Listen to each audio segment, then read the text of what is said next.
Hey everybody, so today this is a little video to help you see this crazy little weird apparatus that we use to help determine the speed of sound using literally tuning forks. So we'll have a couple of different things going on today. I've got some PVC.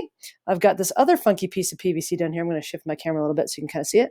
I've got a PVC here on a stand. It's got this funky little tube next to it. That PVC piece there, the black one, is actually full of water. I'm going to shift it down just a touch so you can see it. And this little tube that's on the side here actually can show you where that water level is. Hold on, if I can get it down low enough. See there, you can see it down there at the bottom.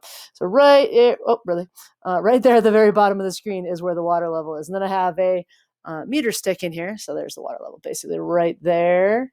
Can I see it right there? Right there. So anyway, and I've got a meter stick on here so we can kind of measure the change in height. So we've got water in here, and then I've got this piece on here. So what I can do is kind of hold it in here, and what this does is this makes a variable length tube for us. I know it's kind of strange to think about that, but you've got water at the bottom, so there's kind of an end here, and then I can make this tube variable lengths depending on what I want to do with it. And so that's kind of the secret of being able to deal with this particular lab, is being able to have this variable length tube. That's simply a couple of pieces of nested PVC, which is kind of a cool thing.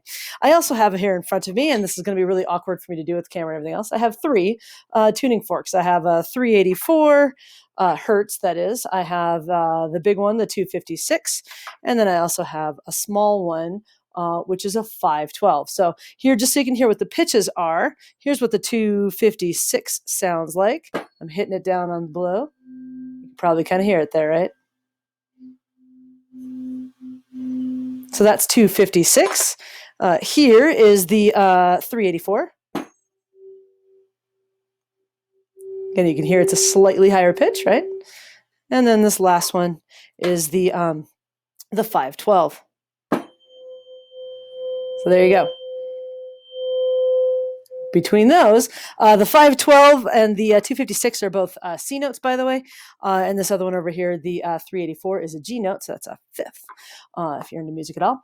So what I'm going to do is I'm going to demonstrate kind of how this little thing works with the tuning forks. I'm going to demonstrate with the big one.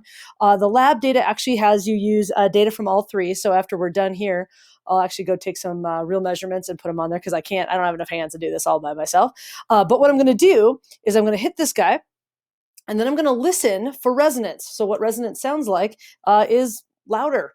And when it does that, I want to see how tall this tube is. So here we go. I'll hold it over the top. Notice how it's quiet. See how it got really loud? There's a particular height right there that's particularly loud. And I can just look right at the meter stick right there next to it to figure out what that is. And it doesn't matter how many times I do it. This one will always have maximum loud spot right about there. So the lab data is actually me measuring what that height is. And then down below, I know it's really hard to see, I'm also going to be looking at where this water level is. So I need to know where the water level is, so I know where the bottom is. And then this will tell me where the top of the tube is. And then I can tell the length of the resonating tube by looking at the difference between those. So again, this is the 256. You can see there's kind of a long spot up here. There's another one too.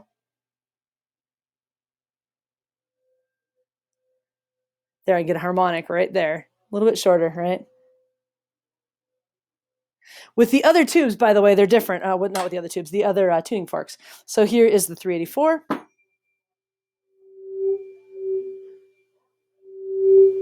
Really pronounced right there.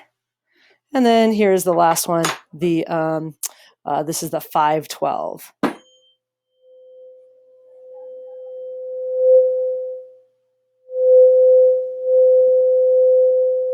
So there you go, resonance in a variable length resonating tube, and it gets louder depending on what the frequency is, and then the height of the tube, again, from the water level, which you can kind of see right there, to this height right here, and again, I'll record some of these measurements for you, gives you the length of the resonator, and then from the length of the resonator, you can do some basic math to figure out what the frequency is and the wavelength is, and you can use those two things together to figure out what the speed of sound is. So there you go, enjoy doing the lab, and I will post up some virtual data for you to use.